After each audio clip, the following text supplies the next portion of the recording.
Hello, Prestige heads, and welcome to American Prestige. I'm Danny Bessner, here as always with my friend and comrade Derek Davison, and we're very excited to welcome back to the podcast today my old friend Udi Greenberg. We've done a ton of episodes with Udi, and he has become, I don't know, perhaps much to his chagrin, our Israel desk. But before we jump in, I did want to make an announcement. We have a series coming out called Mark's Prestige.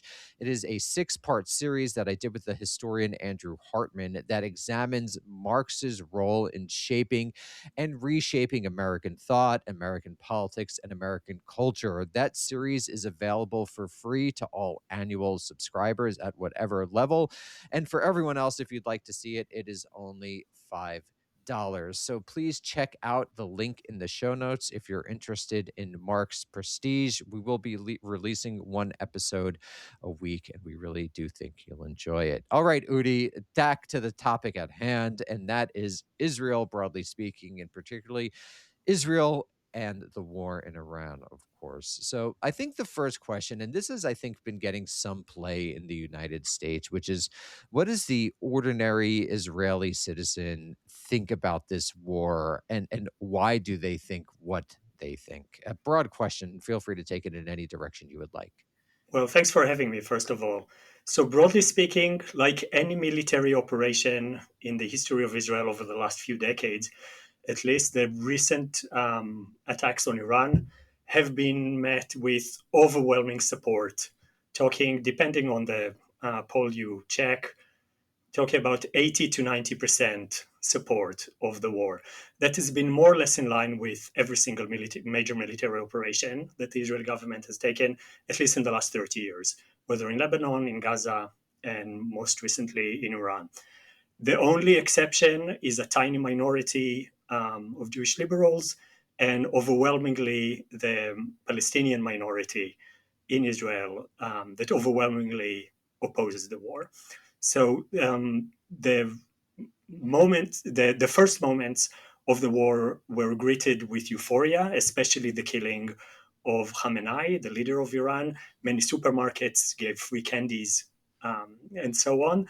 The euphoria since then, over the last few years, the last few weeks, has dissipated a bit, but support generally remains very strong, overwhelmingly, especially among the base of the current ruling coalition, that is settlers, ultra-Orthodox, and right-wing voters, who still support it at the neighborhood of 80 to 90%. Udi, it seems like a self-reinforcing dynamic. Maybe I'm reading too much into this, but you have the euphoria of the initial attack, the euphoria of Khamenei's killing, and the sense that this is all going to be over really quick. The 12-day war was 12 days, and Iran was badly, battered by that. And, the Israelis, the Israeli military has come out, of every conflict since October 7th, feeling like it could claim victory in some degree. And so you have a lot of support at that time for, what looks like it's a very fast moving, successful operation. 3 weeks later, Iran has not fallen. The missiles are still coming. People are having to run or spend all day in bomb shelters, as the case may be. You've got casualties actually going up. I mean, the recent strikes on around the Dimona reactor in Arad and Dimona were, injured, I think, 180 some people. So casualties are going up. But that then just becomes proof that this war was necessary and that we have to keep fighting it. So it doesn't feel like there's anything that's going to puncture the 90% bubble. Is that fair to say? Yeah, so that is a great question.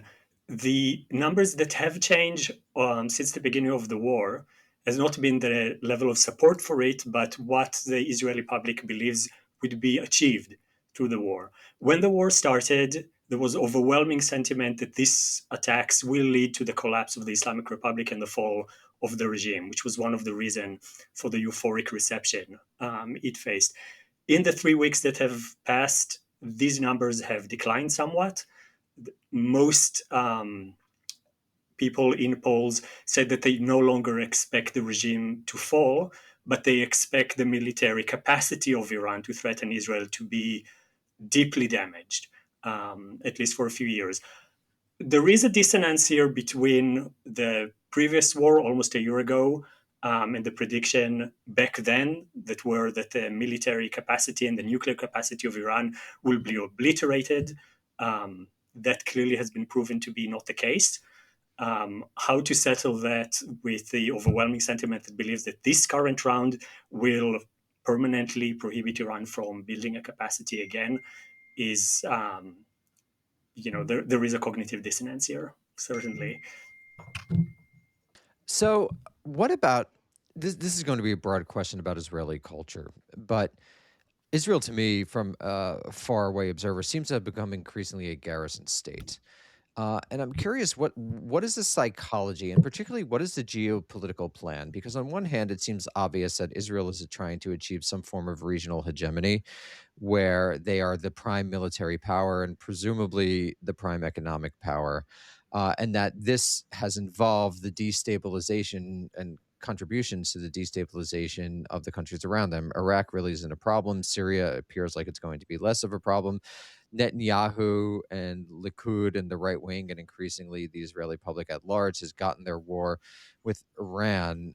But there seems to be some sort of tension between this garrison state notion of being under permanent threat and this search for regional hegemony with the United States, that is one of whose political parties seems to be increasingly coming apart from the sort of bipartisan consensus that shaped Israeli-US relations since at least the 1990s and perhaps earlier in certain instances. So this is going to be kind of a and then to wind up, what is Israel thinking? Like, what's the plan here? It seems incredibly unstable, to say the very least, and it seems reliant on a bunch of factors that to me seem to be at the very least dissipating. But I'm curious what your thought of the psychology and geostrategy here is. Right. I think the Israeli strategy overall, whether it's run by Netanyahu or how it's understood by the so called opposition, is undergirded by the overwhelming sense that ultimately there is no permanent solution to the fact that Israel is surrounded by what is perceived to be as hostile populations who will never make peace with it.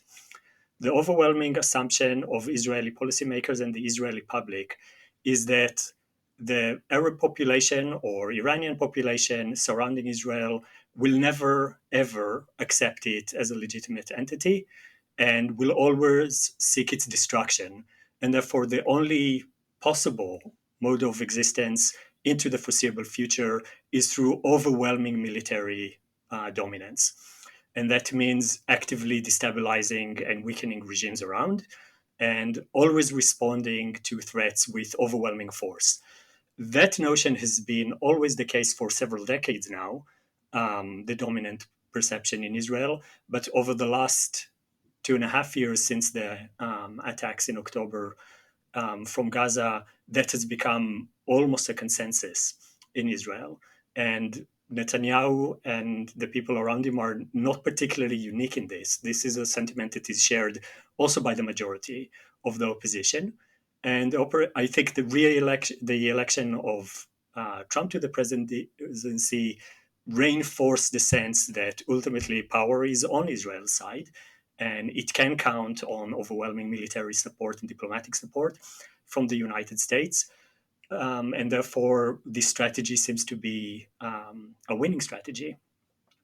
The question to how much the Israeli public is aware of the cracking of the consensus in the United States, it's hard to tell. I mean, news about the growing alienation between the democratic base and Israel have been reported.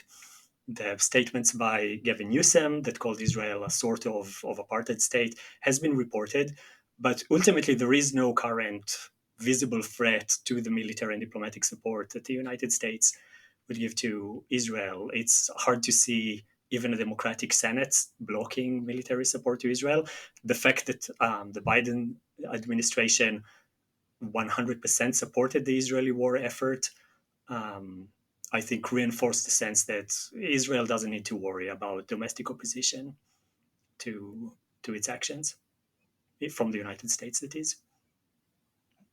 What about public support for this government conducting the war for Netanyahu, and this crew and their management, because a lot of the criticism, or all of the criticism really, that's come from so-called opposition elements in Israeli politics has not been, not we shouldn't have done the war. It's that, I would manage this war so much better than Netanyahu is doing. Like I would do so much better. You get it from Lapid, you get it from I think Bennett as well. Like uh, so it's not on the basis of substance, it's on the basis of style, essentially. But with people looking at the conflict and within 3 weeks having to adjust their expectations for it, and having to, having now, is there any sentiment that this government is not, has led them kind of down a path here, and was not prepared for what the war became? Or is any of that kind of doubling back on Netanyahu, or is it just sort of status quo, where he's, popular enough to get a bare majority, but not popular enough if there were another election, in the near future, but not popular enough to really establish a bigger support base? That's a great question. And I think one thing that might surprise some of the listeners is the results of the public polling on politics in Israel that have come out over the last 3 weeks. A little bit like the case in the United States, public polling in Israel has shown that the war has changed absolutely nothing. The level of support for the government has not increased or decreased. It remained basically the same. When people asked, who are you planning to vote if elections were to be held today, they answered the exact same answer that they gave a month ago, a year ago, and 2 years ago, and even 3 years ago. The fault line in Israeli politics have not changed at all, given since the beginning of the war. The reason for that is fairly simple, and that is that the difference between the coalition and the opposition in Israel is not around military or diplomatic questions.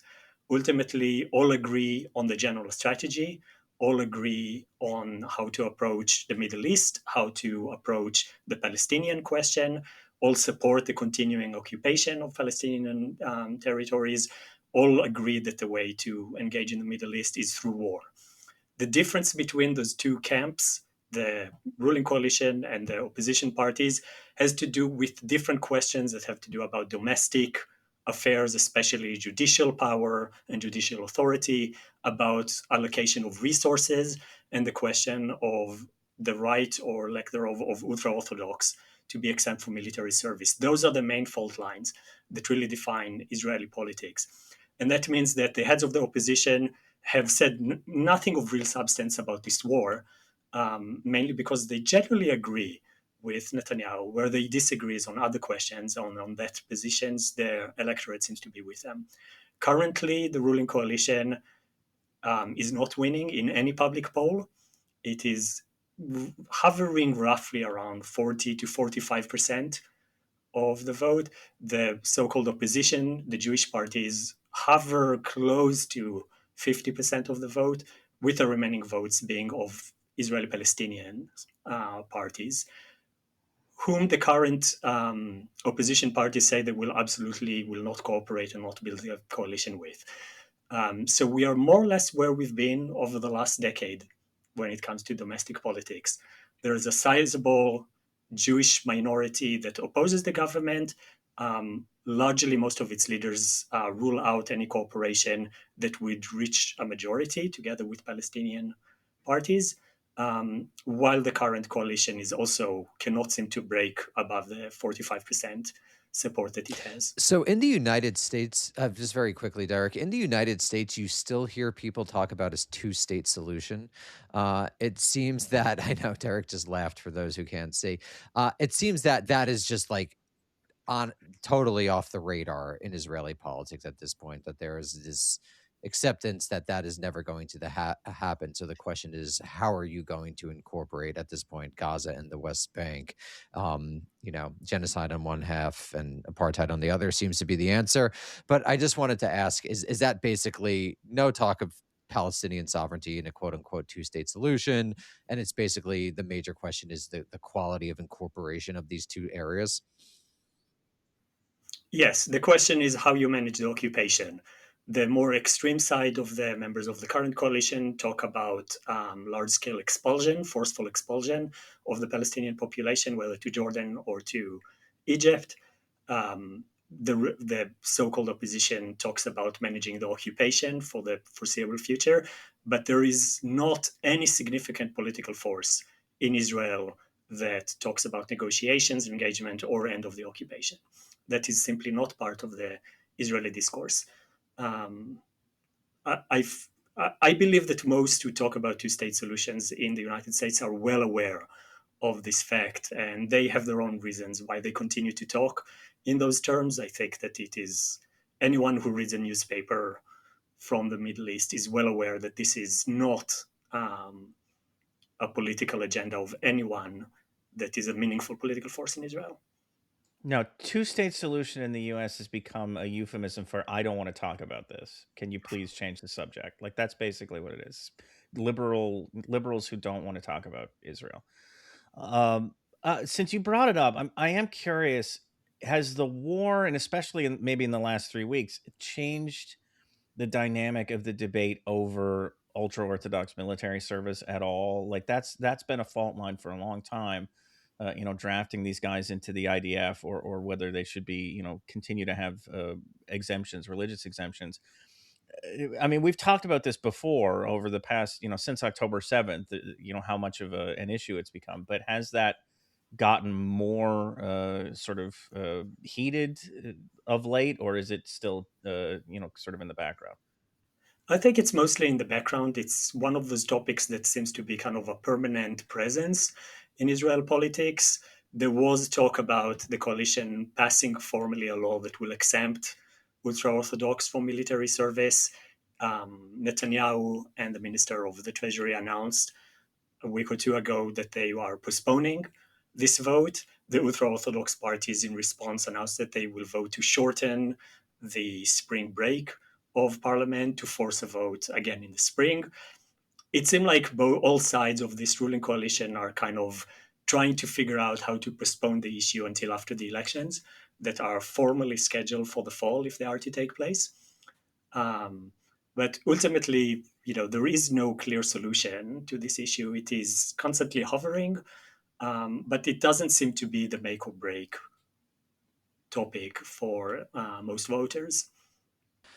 So one of the big questions surrounding the war, at least in the United States, is you hear constantly over and over that with Iran and Israel both, it's very difficult to know what's actually going on the ground due to the various censorship regimes that exist in both states.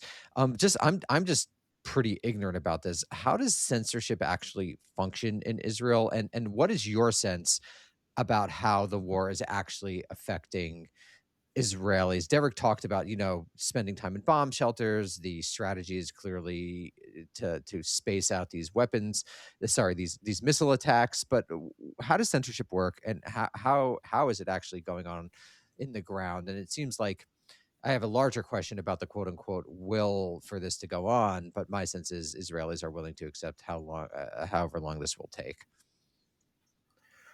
So public polling is about the question about how long are Israeli willing to take this. A kind of split. About 40% of the population said originally that they think Israel can sustain it for a month, and then it will be time to finish it. While 40% said, "Oh, we will be fine for much more than a month."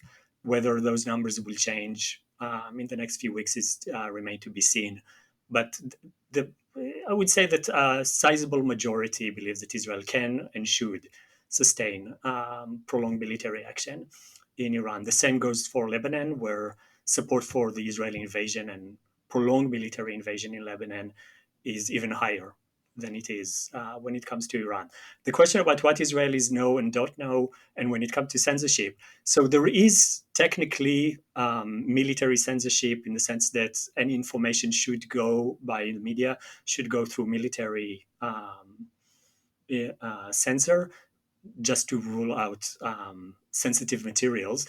But the truth is that this is ultimately used very, very sparingly and very rarely, for the simple reason that the overwhelming majority of the media in Israel doesn't need censorship.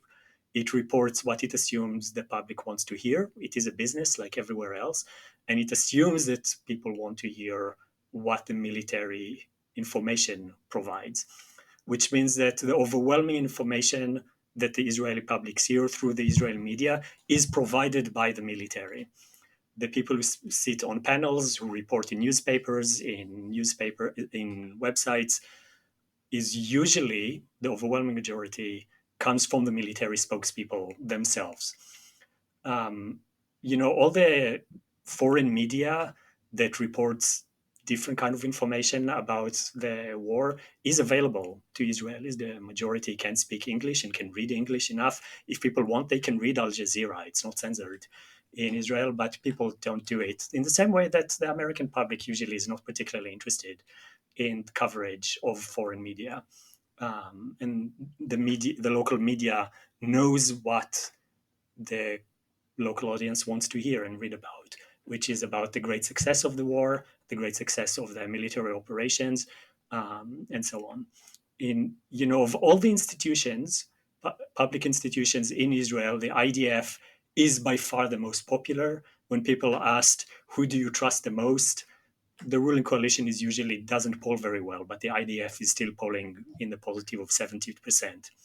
So we're talking about really cross-party enthusiasm and trust in the military, and it's both its capacity and in the information it provides. Just a quick question. This is perhaps naive, but it seems like the Israeli public would be ready for effectively permanent occupation of larger areas. That seems to be like this is just going to be a fact of life. You're going to serve your what is it, 3 years or 2 years? I always forget. 3 years for men, 2 for women. So it's both. 3 years for men, 2 for women. You might be doing occupation duty now in southern Lebanon, TBD. But this is just going to be a permanent feature of Israel's life, and this is what security depends on. This is kind of a norm that is accepted throughout the society. I mean, we should remember that Israel already occupied for decades. southern Lebanon for 18 years. Yeah. Between 1982 and 2000. That that occupation was never particularly popular, and ultimately back in 1999, it helped the promise to withdraw from Lebanon helped Ehud Barak to get elected as prime minister, and that is true also for the occupation of the West Bank. It's not a particularly popular occupation, especially the settlement project has never been particularly popular. It has never drawn more than a few 100,000 people who are willing to live there. The overwhelming majority, millions of Israelis, prefer not to be there, prefer not to serve there if they get to choose, but accept that is just a fact of life and don't see it as the reason for the predicament that Israel is facing. From the overwhelming majority of Israelis may think that settlers are not great or that the project is not particularly wise, but believe that the Palestinian hostility to Israel has nothing to do with the occupation, and therefore ending the occupation and withdrawing to different borders would not achieve any sort of stability, peace going forward, and therefore do not see it as a particularly important objective. Sticking with this idea of occupation and potentially going further than that. I mean, we've talked in the past about the fringe-ish movement to resettle Gaza, to bringing settlements back to parts of that territory. Now the IDF is probably going to try to occupy southern Lebanon again. I mean, they're blowing up bridges over the Litani. It sounds like they're trying to basically carve that space off from the rest of Lebanon for a military occupation. And already on cue, you've got Bezalel Smotrich, the Israeli finance minister, saying, well, why don't we settle southern Lebanon? Like, I mean, this is not, I mean, it's fringe of a fringe maybe, but this is not unheard of in Israeli history. The idea that the Litani River is sort of the natural northern boundary. How much does this stuff get normalized? And if the focus is now, if the fringe is now going to focus on southern Lebanon, does the possibility of resettling Gaza become less fringe? Like, does that sort of normalize the idea of resettling Gaza in some people's minds? I'm curious about this. I think those ideas, those calls for settlement, whether of Gaza or Lebanon, generally they don't enjoy particularly wide public support. Those ideas are usually expressed by not particularly popular politicians. Smotri's party is currently polling under the minimum required to enter parliament, even though they will likely join other parties ultimately before election. He himself is not particularly popular and is considered a bit of a clown in Israeli politics. That said, like happens in many parts of the world, the distinction between the far right and the traditional right or establishment right has more or less evaporated. The Likud party itself organized parties to celebrate the potential settlement of Gaza. So we know there's a large section of the ruling party that believes that those are great ideas. And it's not put completely out of the realm of possibility that we will see a few, small groups go and settle areas, whether in Gaza or in southern Lebanon, and then the military will be called to settle and protect them. This is how the settlement in the West Bank started. This is how the settlement in Gaza in the 70s and 80s started. Um, it is not out of the realm of possibility. Ultimately, the force that will decide whether such fantasies are fulfilled or not is the United States, not Israel. Israel's geopolitics and decisions are ultimately decided, when it comes to the most important questions, ultimately decided in Washington, D.C. And so whether those fringe ideas will become mainstream does not depend on Israel, but on US policymakers. That's a good segue, I guess, into the next topic here, because the dynamic in the U.S. around Israel is very fractured at this point. You have a growing number of Democrats, independents, young people especially, who are skeptical of Israel, skeptical of the narrative, skeptical of blanket U.S. support.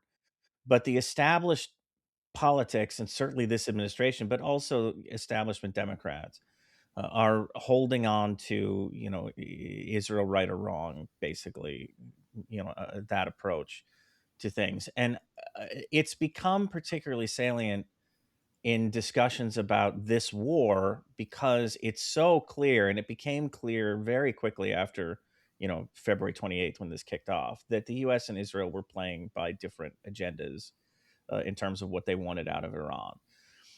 That still seems to be the case, and we're recording this on a day when Donald Trump has, once again, shaken up the stock market by going on social media and saying, we're negotiating a peace deal with Iran, and I'm going to hold off, blowing up their power plants, and just send everything into turmoil. And the question then becomes, if he decided to stop the war, and I don't believe that any of this is real, but if he decided to stop the war this week, would the Israelis agree to that? Would the Israelis, go along with that? I will note he was asked, he was in Palm Beach at the airport on the tarmac, and there were reporters gathered, and they asked him these negotiations, like, who are you talking to? Who are your people talking to? And he wouldn't say. He said, I can't say who it is because I don't want them to be killed, which is an obvious reference to the Israelis assassinating everybody that the U.S. would try to negotiate with. Like, these are completely different tracks at this point. What I guess, what does that mean? I don't even know what my question is at this point, but it's so bizarre. What does that mean for Israel and its approach to the United States, that you have this kind of weird dynamic where they're pulling the sled on one hand and the U.S. is allowing it, but they're also moving on different tracks. It's a very confused situation at this point. It is confusing. I wouldn't make much of what Trump says on any particular interview or not. We know that. But I think his sentiment that if he says a name, the Israelis will try to kill that person, is a real one. Whether or not it's actually true, or he's actually talking to anybody or anything else, I do think that he believes that if he says a name, that person will be targeted. Well, we don't know whether he was referring to the Israelis or to the Iranian regime specifically, and I think that it is. I wouldn't put too much weight into what he says because, as we know, he likes to flood the zone and say one thing one day and the other thing the other. The goal is to stay in the headlines and to confuse and to be unpredictable. That's part of the modus operandi. So I wouldn't exaggerate the difference between the Israelis and the Americans when it comes to the war. It could be that Trump will decide that he's done with this war and will suspend it. And if he gives the order, the Israelis will stop this war. We have to understand, to remember, yes, Israelis have their own geostrategic visions and own agendas that don't always 100% align with that of the United States. But ultimately, we're talking about complete and total dependency on American military capacity to achieve those goals. This is a fact that the Israelis are aware of. They do not have the ability and capacity to do anything of meaningful impact militarily without the American umbrella. Those attacks in Iran and the killing of Khatami, this did not happen without American green light. And should the Americans change their mind, then the Israelis will take whatever they got from this war and declare victory. Will say that they have postponed the nuclear project for a century, and likely in 3-4 years we'll try it again. That seems to be the cycle that currently both Israel and the United States are looping themselves into. So I don't anticipate a major, rift between the Israelis and the Americans. For all we know, all evidence shows that any American administration, Democratic or Republican, will continue unilateral support for Israel. And the Israelis are aware of it and will exploit that to the best of their abilities. And when they feel like they're crossing a bit of a line, that they go back, wait a few years, and try to cross it again later. It is really a logic for permanent war. It is just, obviously this is a country that was founded in a violent fashion, but one would think that not the strategy of just being permanent war, to me, just seems so short-sighted. It is so obviously going to have perverse effects on your society at home, as we see here in the United States. But for Israel, which is not an especially strong country, absent U.S. support, it seems quite risky in a way that it just isn't as risky for the United States. That total destabilization of the region, dependent on permanent occupation, with countries that are just larger than you in a region that is becoming of less geostrategic importance, just seems to me like such a bizarre medium-term strategy. I guess the idea is that you will consolidate areas of greater Israel, and that will essentially function as your near abroad in the way that Eastern Europe functioned as its near abroad and during the Cold War for the Soviet Union. But to me, it just seems like such a short-sighted strategy. Maybe I'm missing something. Perhaps, those on the tiny minority in Israel who believe in negotiation, on reconciliation, that's the argument that they're making, is that the current policies of constant violence and occupation are not sustainable. The fact is that recent experience shows that it is sustainable because of American support. I think the Israeli public is aware that ultimately it can continue this current path because it relies on vast power and resources of the United States. I think it's also important to remember the overwhelming majority of Israelis, Jewish Israelis, believe that they don't really have a choice. This is a population that has been traumatized by endless decades of violence, that profoundly believes that the majority of the world is conspiring because of anti Semitism or other reasons to exterminate that population. And ultimately, the only mode of survival is through constant military vigilance. And that might be unfortunate, but that is a fact of life. That has been reinforced by constant cycles of violence. I mean, Israel is in a permanent state of fighting, whether with Palestinians or with other countries, for 26 years now. This is a very long time for a population, entire generations growing up into a state of perpetual war that sees it as a fact of life that is, again, unfortunate but necessary. And I think that is how we should understand Israeli public opinion. All of this is to say that if change is going to come to the Middle East, if change is going to come to the public sentiments in Israel, it will not come from domestic pressures. It will come only from the outside. It will come only when external pressures force a recalibration of the strategy and the vision for the region. But bar that, it's hard to see a change in the foreseeable future. We talk about the growing power of the settler movement in Israeli politics. We talk about, I've seen people talk about the notion that a lot of people who were living in Israel and might have been on the kind of, this is unsustainable, let's reconcile or come to some, modus vivendi, with the Palestinians and kind of move away from this constant war footing have just left Israel altogether. Like, are there other things happening here that people might not be aware of, I guess, here in the US, that have caused Israeli society to form up like this in the past 26 years? Yeah, I would say that there are beyond the experience of war, there are three main forces that might contribute to the state of affair. Those is an ongoing debate among demographers and political scientists in Israel about how significant those are. The first is the constant population growth of the ultra-Orthodox sector of the Israeli population, while the settler population remains fairly stable, even though its dominance in certain sector of society, especially the military, is growing. The ultra-Orthodox population birth rates are extremely high, and their part of the population seems to be growing in a steady rate. Now, how much that is a long-term process and how many ultra-Orthodox will ultimately drop out of the ultra-Orthodox orbit is something that is very hard to quantify. If you judge by how many people study in yeshiva schools, the Orthodox schools, you get one number. If you go demographic studies, you get different answers. But it's without doubt that that is the fastest growing part of the population, which influence the voting patterns of younger generations. We tend more and more to the right currently. The second potentially important factor is immigration, especially of the highly skilled, highly educated population, which, like in the United States, lean a little bit more left than the population. The immigration rate has gone up in the last few years in particular, but we're not talking about millions of people. We're talking about a few dozen thousand people. It's unclear whether that is that significant electorally.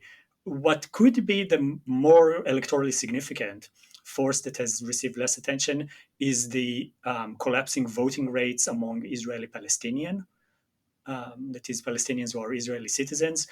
For a long time, they've always voted less than their relative number of the population. But since 2000, when during riots and protests, the Israeli police opened fire against protesters, and since the heads of the opposition categorically and openly constantly say that they will not negotiate and not cooperate with Israeli Palestinians, the voting rates has been very low.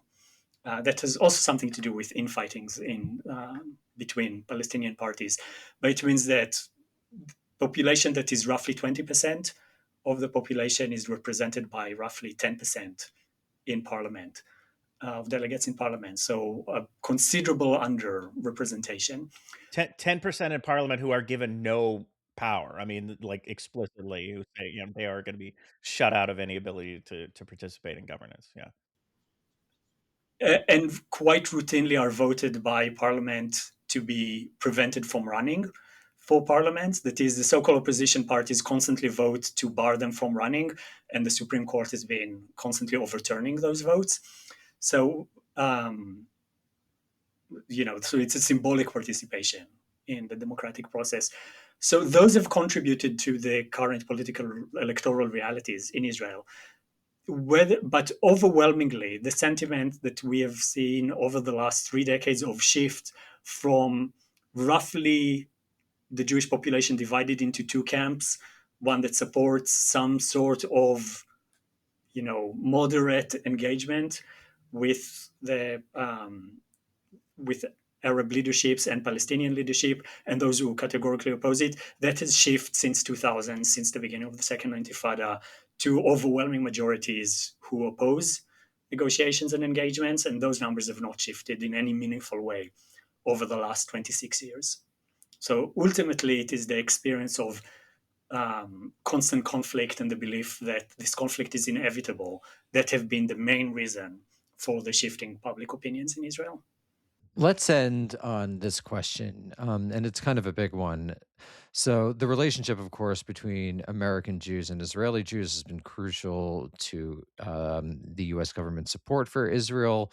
Obviously, the two sort of poles of that are American Jewish organizations like AIPAC, and then there's Christian Zionist organizations like Kufi, are probably the two poles that help explain, to a significant, if not total degree, the United States' support for Israel in Gaza and elsewhere in the region. But it does seem, at least from where I sit, that there is a transformation in younger American Jews' relationship to Israel. Not totally. There are certainly Jews under 40, 45 who still very much support Israel and are explicitly Zionist. And then there are increasing numbers, my sense, of Jews who are, if not anti-Zionist, then non-Zionist, that it is not of major concern to them. They're, as the Holocaust recedes further into the memory, fears of Jewish extermination are naturally receding. We hear a lot about that from the American perspective on this show, but what is the Israeli perspective on American Jews? Is there a sense that this is a global community? Is there a sense that there is an increasing departure, that they can't trust American Jews, about American Jewish organization? Again, a very big question. Feel free to take that in whatever direction you would like. No, it's a great question, and I think that it is a really interesting asymmetry between those two communities. The amount of space and time and that Israel takes in the American Jewish imagination, or at least of certain communities, is enormous and significant. This is more or less diametrically opposed to the space that American Jewish communities take in the mind of Israeli Jews. The Israeli Jews do not think about American Jews. They spend little time thinking about them. They know nothing about them. They are unfamiliar with any important magazine, organization, center of They're not American Jewish Jewry. Current subscribers, Udi? You know, Not Jewish Currents doesn't have a big readership in Israel. so no, it's not. The Jewish American community, with a handful of exceptions, the American Jewish community is just a non entity in the political, cultural, social imagination of American Jews. The, it's very, it might be strange given the um, enormous investment that many American Jews have in Israel, that might seem a bit strange, but that is the reality. I think part of it has to do with the kind of mixed feelings that Israeli Jews have with diaspora in general. The underlying logic of Zionism is that the diaspora existence, might be useful, but it is ultimately a futile form of existence, and therefore there's just a bit of a bewilderment about the existence of those communities.